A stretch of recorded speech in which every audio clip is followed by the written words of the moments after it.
in numbers rarely seen even in this dispute. The pickets were penned in away from the front entrance, but when the first convoy was spotted at around 9 o'clock, the trouble began. The pickets surged and running fights broke out. Missiles were thrown and fencing ripped up. But when the smoke bombs went off, the reinforcements and the riot shields moved in.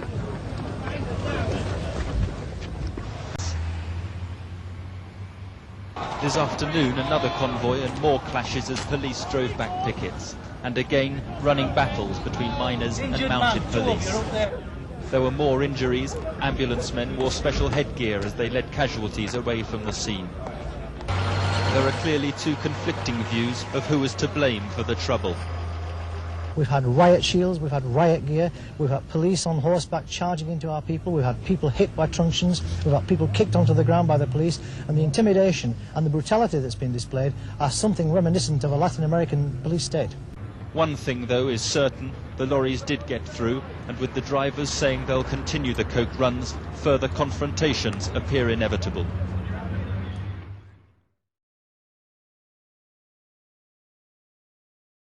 One Inside Out. Welcome to Inside Out for Yorkshire and Lincolnshire with me, Toby Foster. We're at Orgreave, scene of the bitter battle during the miners' strike in 1984.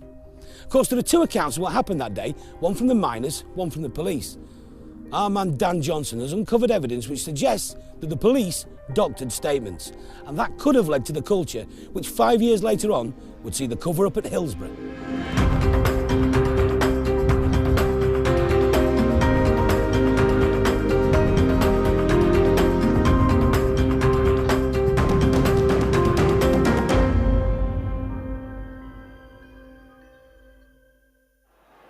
In September, the Hillsborough Independent Panel released its reports into the disaster of April 1989.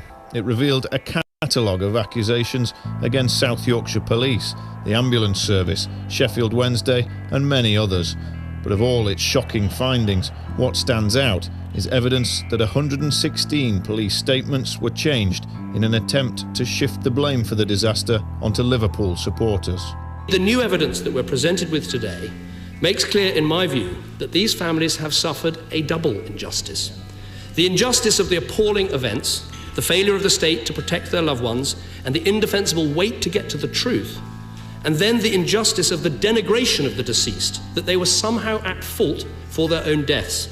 On the face of it, there seems little connection between the miners' strike of the 1980s and what happened on the Leppings Lane terrace. But tonight, we'll reveal how Hillsborough, far from being an isolated event, was in fact part of a pattern of senior South Yorkshire police officers manipulating the statements made by junior officers. And while Hillsborough resonated around the world, what happened at Orgreave in June 1984 has been left as a footnote in history. In the aftermath of Hillsborough, South Yorkshire Police systematically altered the witness statements of its own officers. Tonight we'll reveal how 5 years earlier the same force deliberately moulded statements so it could prosecute miners for riot, an offence that potentially carried a life sentence. They wanted to teach the miners a lesson, a big lesson, such that they wouldn't come out in force again. I was punched, kicked, prodded, you name it. I walked in and I was nearly carried out. You can see in a way that they were trying merely to set the scenario, but actually what they were doing was teeing up perverting the course of justice. I was a bit surprised when I came in when someone said we need to have this as a starting paragraph. However, I've never been involved in a situation where so many people were arrested. The violence and intimidation we have seen should never have happened. It is the work of extremists. It is the enemy within. Oh, what a lovely summer. Oh, what a long, long strike. But if we have to go through it all again, we would still stand up and fight. Convoys of coke going from Orgreave, men standing side by side, women serving the soup for them, watching lorries of coke go by. rows and rows of men in blue, horses, dogs and truncheons too. Hitting miners, they didn't care who. It's not so long ago that Yorkshire was synonymous with mining. Before the 1984 strike, this region was dotted with 60 collieries, each of them supporting a community and giving thousands of Yorkshire miners jobs. Coal kept the lights on and it powered industry. But now only 3 underground pits remain in Yorkshire, like this one at Hatfield on the edge of Doncaster. The strike was the turning point for the industry. The miners, led by Arthur Scargill, believed that the government planned to shut down hundreds of pits. Faced with the loss of their jobs, most Yorkshire miners came out on strike. They hoped to choke the country's supply of energy and force Mrs Thatcher to back down. Come on, no way. Listen, no way. Listen, no way. But crucially, most Nottinghamshire miners kept working, believing their pits would be safe. The year-long dispute pitched miner against miner and against the government, but they'd planned ahead. Power stations had stockpiled coal and tough union laws made it harder for other workers to support the miners. Throughout the dispute, pickets and police clashed regularly. The most notorious flashpoint was the Orgreave coking plant on the outskirts of Sheffield. The coke it produced powered the British steel mill at Scunthorpe.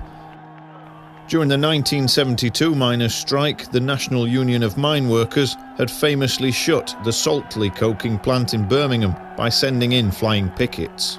Arthur thought what we should really do is to have one big pitched battle like the one he had at Saltley. In Saltley we won. Saltley acted as a template for the picketing at Orgreave 12 years later.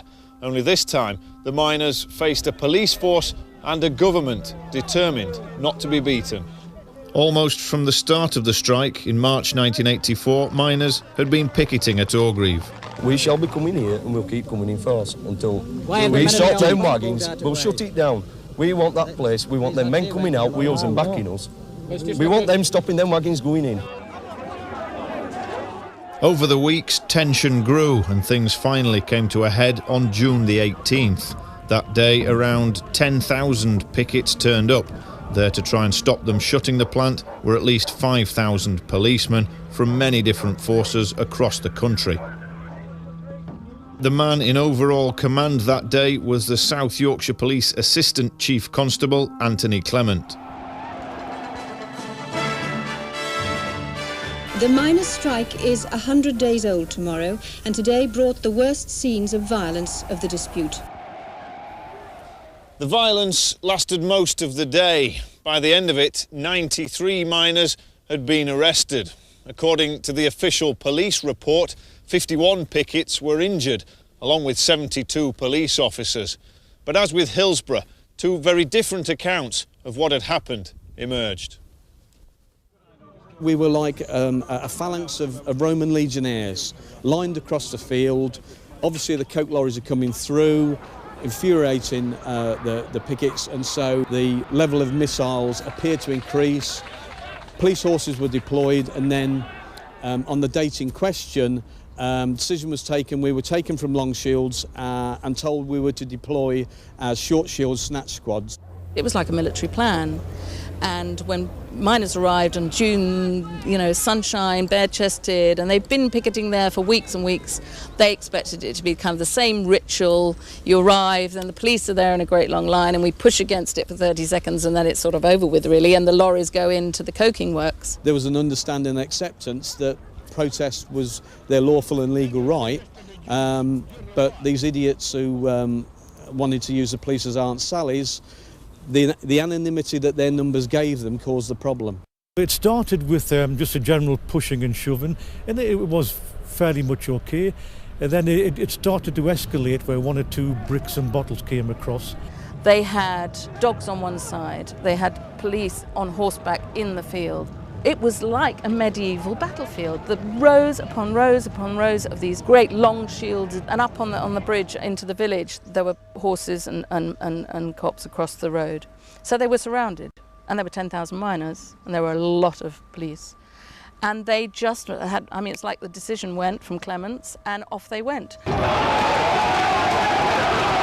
The horses charged straight into amongst these miners. They were completely, I mean, they could have been trampled to death. The short shield units went in afterwards.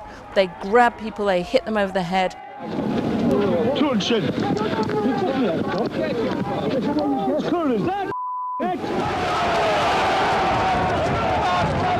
So that charge by the horses then, Norman, did you think that was justified by the level of violence that you were encountering? I was a bit surprised to see the horses, but quite pleased, because it stopped the bricks being thrown. You know, if the horses are coming charging towards me, swinging them big nightsticks, I might be built like Gandhi, but I'm not going to sit down in the road singing "We Shall Overcome," baby. I'll tell you that. So, of course, we launched bloody bricks at them to try and stop the charge. These days, Michael Mansfield's one of Britain's most famous defence barristers. In 1984, he represented several miners in the first Orgreave trial, which took place in Sheffield in 1985. The video footage that the police themselves took showed a completely different story. Not the one the BBC put out, but the police footage was quite different. There were a lot of independent monitors, some with notebooks, some with cameras, and one with a movie camera stuck up a tree. The police had no idea the extent to which what they were doing, their unlawful activities, were being filmed. So, if you put the combination of that package together, you had a record, a really almost unchallengeable record, of a completely different version of events. The police account, reported by most of the media at the time, was that the miners launched a violent assault on the police. They claimed there'd been no choice but to send in mounted police and snatch squads with short shields to regain control. A lot of the miners think that there was a concerted attempt at Orgreave to send them a message that they weren't going to win. Did you see evidence of that? Yeah, I would say so. The comment that we weren't going to lose, I think that was uppermost in a lot of our minds. Coming from Birmingham, the previous miners' strike in Birmingham Saltley Gate, effectively the pickets had won by pushing through the police lines. And I wasn't there. I don't think many of the officers I knew were there because it happened in a previous decade. But it was something that, for us professionally, we weren't going to lose. The miners maintained they'd been peacefully picketing, and it was the police who attacked them. The video evidence that was produced in court contradicted the official police account. So it had two stages. One is get them all in a field, charge them, and generally batter them, and hopefully they'll retreat, which they did up the field, down a railway embankment, huge injuries. Steph Wasowski was a Derbyshire miner. He went to Orgreave that day to picket. It was a nice hot summer's day. We were all there in T-shirts. They were in full riot gear. They knew what was going off, obviously we didn't. I just stood there with my hands in my pocket. I hadn't done anything wrong, just watching what was going off. It was all new to me. I'd never seen anything like this before.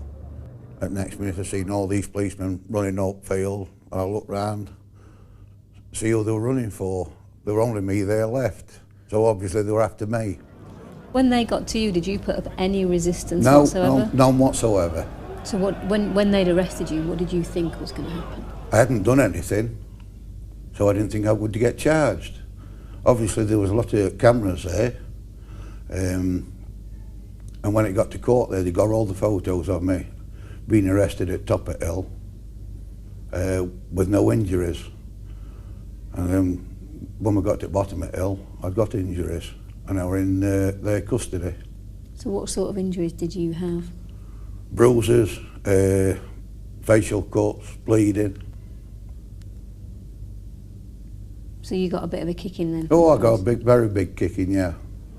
One of the things we did was we protected the arrested person as we went through police lines, because I have to say some of my colleagues, or not colleagues, individuals from other forces weren't above trying to land a smack on the head of an individual coming through.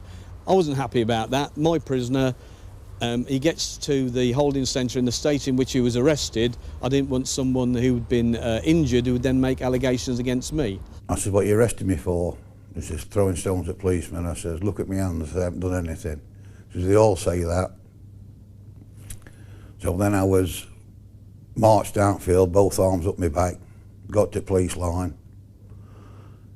I was banged onto police shields. They bounced me off. The shields opened, and I was punched, kicked, prodded, you name it. I walked in, and I was nearly carried out. Stage 2 is we have to have, if you like, a recording process. That's the statement process done by another unit. And unfortunately they were caught out yet again because some of the officers who claimed to have arrested certain individuals plainly didn't, because they're not in the photographs accompanying the miners.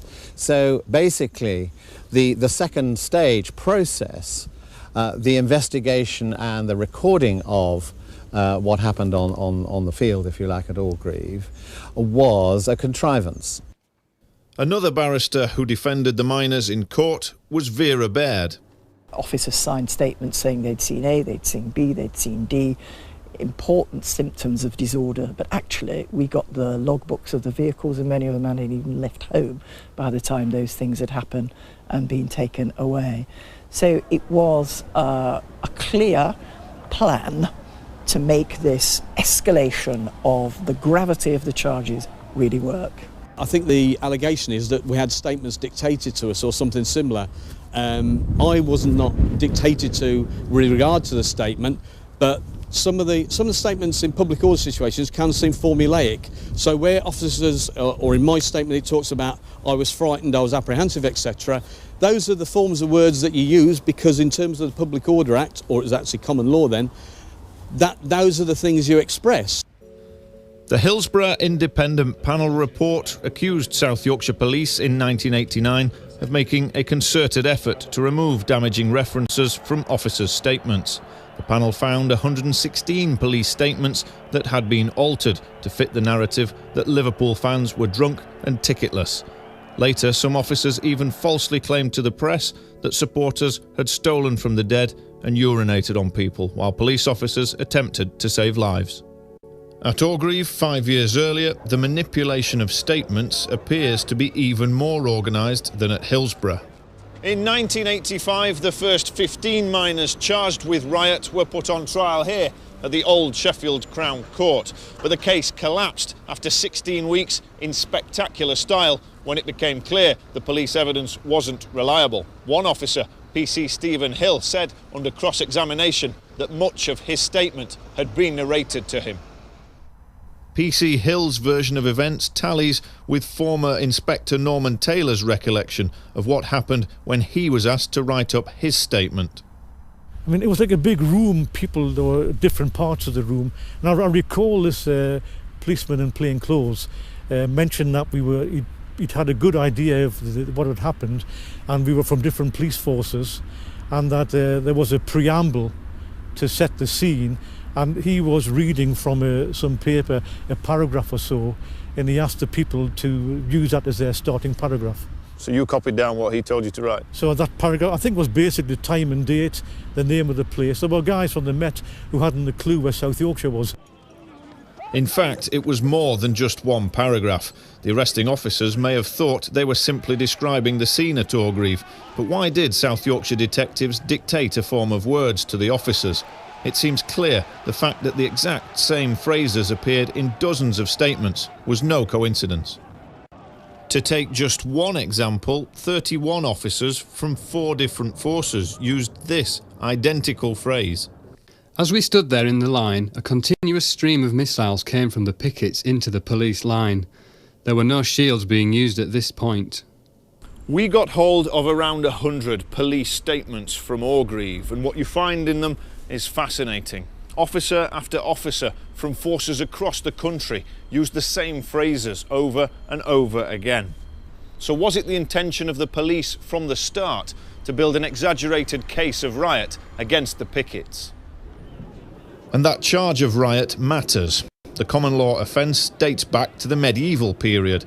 Prior to its use in the Orgreave trials, nobody in England and Wales had been accused of riot for more than 60 years. So why did South Yorkshire Police choose to use it? Whereas a picket convicted of a public order offence, such as throwing a stone, might get a fine, pickets convicted of riot faced potentially life in prison. Ian Hernon was a political reporter in the 1980s who went on to write about the history of the Riot Act. It was a very blunt and heavy instrument to suppress civil discontent. It wasn't used very often. Most famously, it was used in the Peterloo massacre in Manchester as a way of allowing the militia and the cavalry to kill civilians. It wasn't used very much after that. In fact, the last time it was that we know for sure it was used was during the 1919 police strike in Birkenhead. The real key to it was the process after somebody had been arrested. 2 police would arrest 1 minor. They would take him back through the police lines to an office and lock him up, having presented him to a custody sergeant, and then write their statements immediately. And in that office, as they told us, were some detectives who were dictating the paragraphs alleging the scene of disorder necessary to make a little offence like throwing a pork pie into a riot. The main reason I think why the Orgreave trial collapsed was because the police, being totally out of control and cavalier in the whole affair, were in such a rush to arrest people, injure people, that who arrested who was lost track of. So they didn't keep a note of which person was arrested by which cop. So they had a whole big bunch of people and a whole big bunch of cops, and they just made up who they arrested. And then they made up the stories associated with who'd done what. You can see in a way that they were trying merely to set the scenario, but actually what they were doing was teeing up perverting the course of justice, because these men could not say that those things had happened, and yet they were signing a statement saying they knew they'd be prosecuted if they got it wrong, and coming into court and giving evidence in accordance with their statements of things they'd simply never seen. Were you surprised then when the people you saw arrested that day were subsequently charged with riot? Actually, it did, because normally the public order offence, I'm trying to think, the normal Section 5 public order would be the one they used. So even when you get groups of people on a Friday night or so, that would be it. We took the Orgreave statements to a leading Sheffield barrister to ask for an independent opinion. It's very obvious in the Orgreave cases that there was widespread collusion. You can't get statements written in the way that they have been done here by police officers from different forces involved in different arrests, and find such a degree of similarity between their statements without there being some degree of collusion. I've just taken one of a number of examples. This is a West Yorkshire police officer who's involved in a separate arrest, nothing to do with this South Yorkshire officer. But when you put their statements literally side by side, you can see that their statements begin in an absolutely identical fashion. On Monday, the 18th of June, 1984, you've got the setting of the scene here as to the date. This passage here. Eventually the pickets were repelled and they retreated. There was, however, a continual barrage of missiles.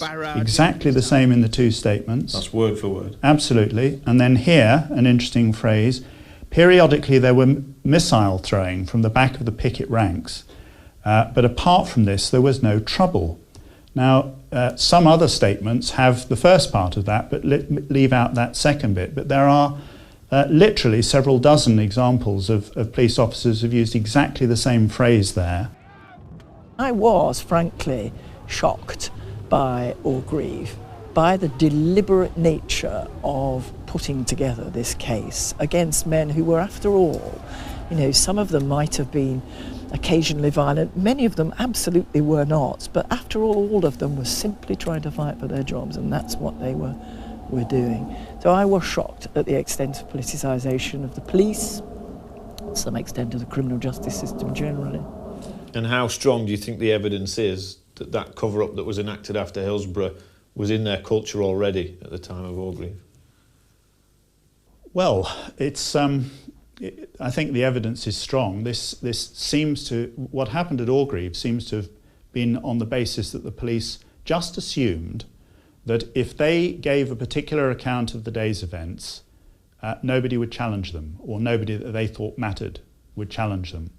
And so when you have groups of miners and the miners' communities saying, that's not how it happened at Orgreave, we know that's not how it happened, Of course, there's a parallel there with Liverpool and Hillsborough, that the Hillsborough families have known all along the truth.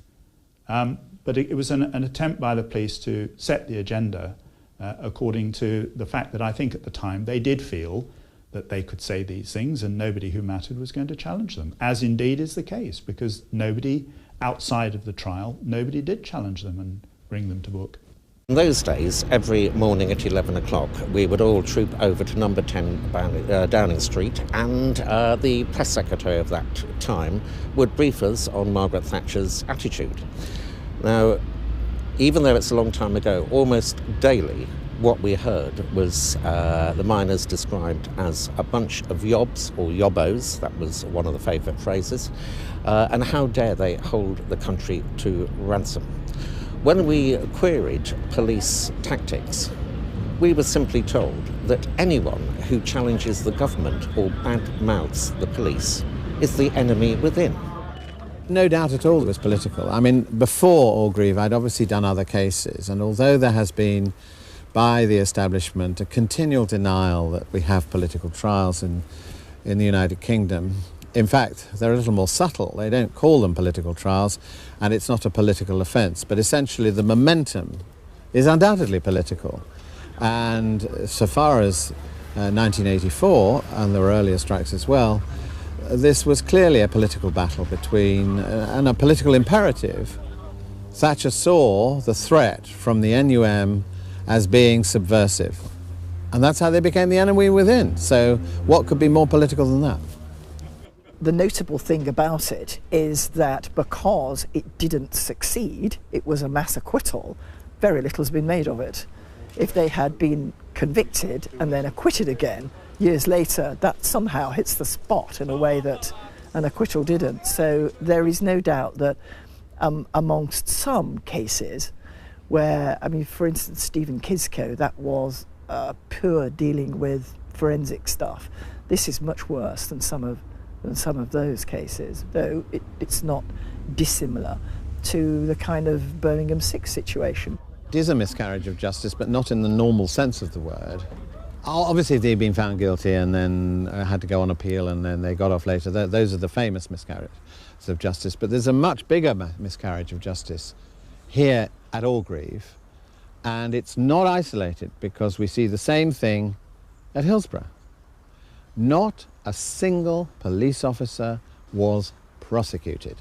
Even the ones that were caught on camera beating defenceless miners on the whole to the ground with a truncheon. There's one very famous case. Not a single police officer prosecuted, not a single police officer even disciplined. It's obviously difficult because of the lapse of time. It's now getting on for 30 years since Orgreave, but the fact remains that if there is evidence that senior police officers in the South Yorkshire Police did apparently conspire together, and this would have been it couldn't have happened just on, I would have thought, one officer's say-so.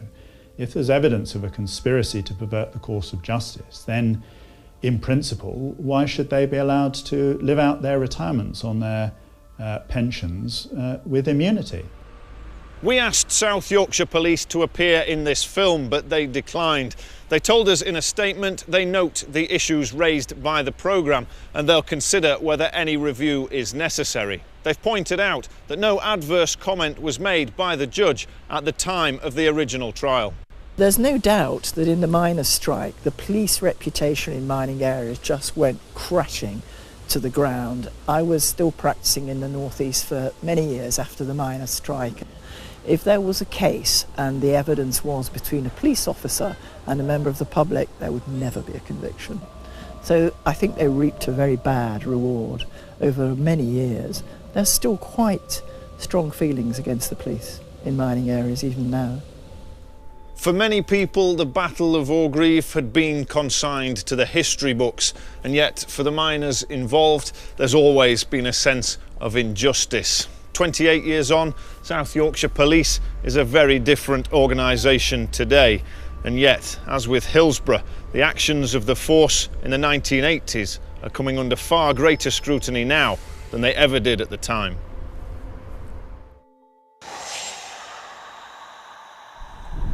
Well, that's all for tonight from here at Orgreave.